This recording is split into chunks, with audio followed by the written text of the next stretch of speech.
برز زلیخه عبد دنباش دو هده نوبر اوفیسا جنان یا مجلس سوریا دموکراتیک مسده و کمبونا جنین زنوبیا ده کم جوین کاتل دارخصن ددمه که ده گو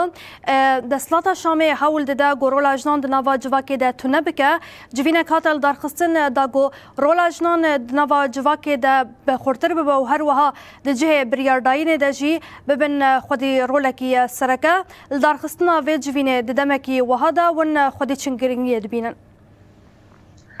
دەستپێکی دەمباشش بووەژی کێف خۆش بوون بەشدارێ برنامجێ وە ببن ئەش بوو کو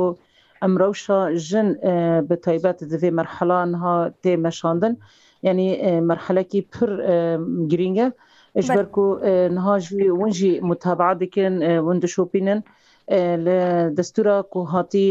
damezrandin li Şamê wekî jin têda nexwazir e li ser vê esasî jî me jî wekî jina Reqa û jina Tebqayê duhinî kombûnek çêbû li meclisa Mesedê wan zanin sîwana siyasî ji bo hemû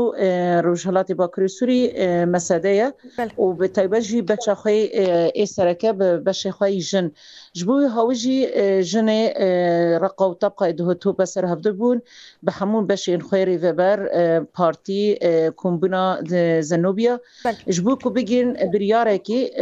ev distûra ku hatî elankirin ji Şamê nê qebûlkirin li milî wî hawî jî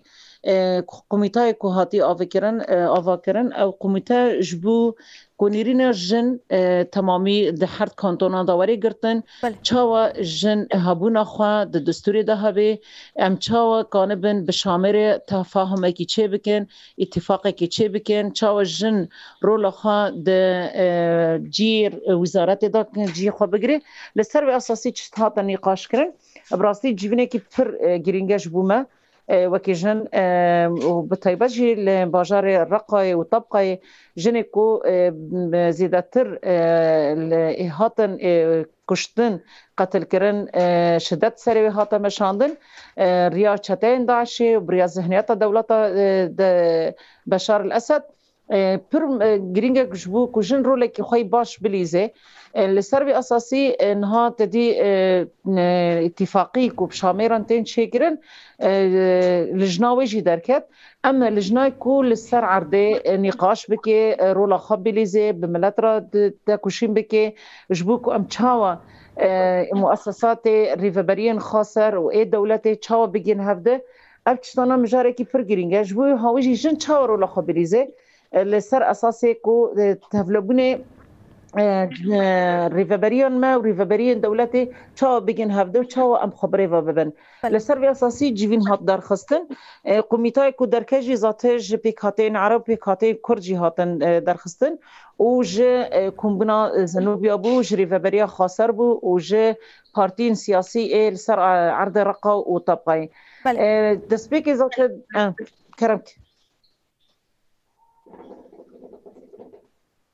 Rêzar Züleyxa dengê me guhdar dikin? Erê te di nava nirxandinên xwe de balkişand ser komîteya hatiye avakirin ji bo xurtkirina rola jinan di nava civakê de û taybet di cihê biryardayînê de